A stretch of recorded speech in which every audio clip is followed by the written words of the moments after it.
بشرط یہ کہ ہم ایک دوسرے سے محبت رکھیں تو خدا ہم میں رہے گا۔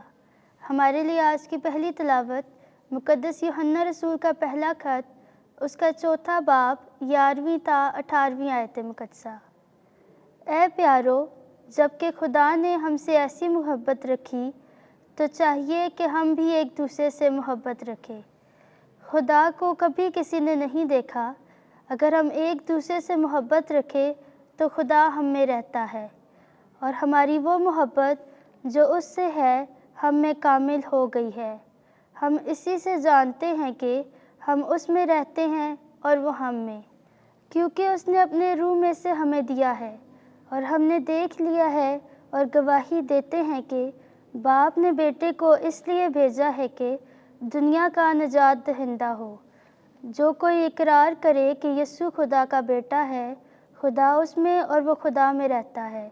اور جو محبت خدا کو ہم سے ہے، ہم نے اسے پہچان لیا ہے اور سچ جان لیا ہے۔ خدا محبت ہے، اور جو محبت میں رہتا ہے وہ خدا میں رہتا ہے اور خدا اس میں۔ اس سے محبت ہم میں کامل ہو گئی ہے کہ ہم عدالت کے دن خاطر جمع ہوں، کیونکہ جیسا وہ ہے ویسے ہی ہم بھی اس دنیا میں ہیں۔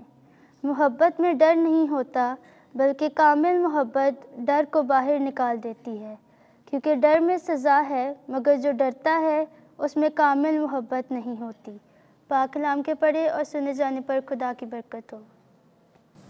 زبور 72 جماعتی جواب۔ اے خدا، سب قومیں تجھے سجدہ کریں گی۔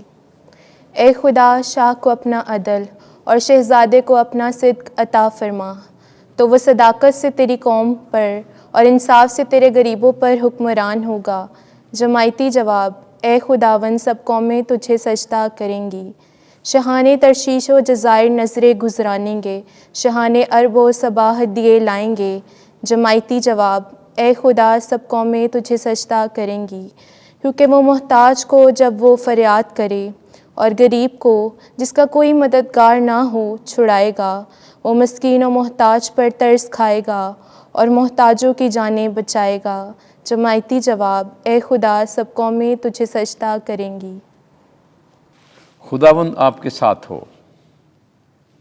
انجیل مقدس مرکز کے مطابق اے خداوند تیری تمجید ہو۔ 6 باب 45ویں آیت سے 52ویں آیت تک۔ انہوں نے اس کو جھیل پر چلتے دیکھا۔ اس وقت جب 5000 کھا کر سیر ہو گئے تو یسوع نے اپنے شاگردوں کو مجبور کیا کہ کشتی کی طرف جائیں، اور اس سے پہلے بیت صدا کو پار چلیں جب تک کہ وہ ہجوم کو رخصت کرے، اور ان کو رخصت کر کے پہاڑ پر دعا کرنے گیا۔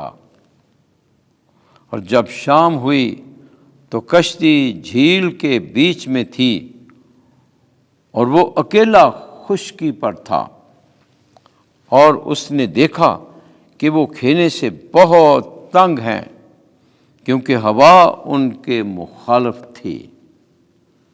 تب رات کے 4 پہر کے قریب وہ جھیل پر چلتا ہوا ان کے پاس آیا اور چاہا کہ ان سے آگے نکل جائے۔ جب انہوں نے اسے جھیل پر چلتا دیکھا تو خیال کیا کہ کوئی روح ہے، اور چلا اٹھے، کیونکہ سب نے اسے دیکھا اور گھبرا گئے۔ مگر اس نے فوراً ان سے باتیں کیں اور ان سے کہا، خاطر جمع رکھو، میں ہوں، مت ڈرو۔ وہ کشتی پر ان کے پاس آیا اور ہوا تھم گئی۔ تب وہ اپنے دل میں اور بھی حیران ہوئے، اس لیے کہ وہ روٹیوں کی بابت نہ سمجھے، بلکہ ان کے دل سخت رہے۔ انجیل مقدس کے وسیلے سے ہمارے گناہ معاف کیے جائیں۔ اے مسیح، تیری ستائش ہو۔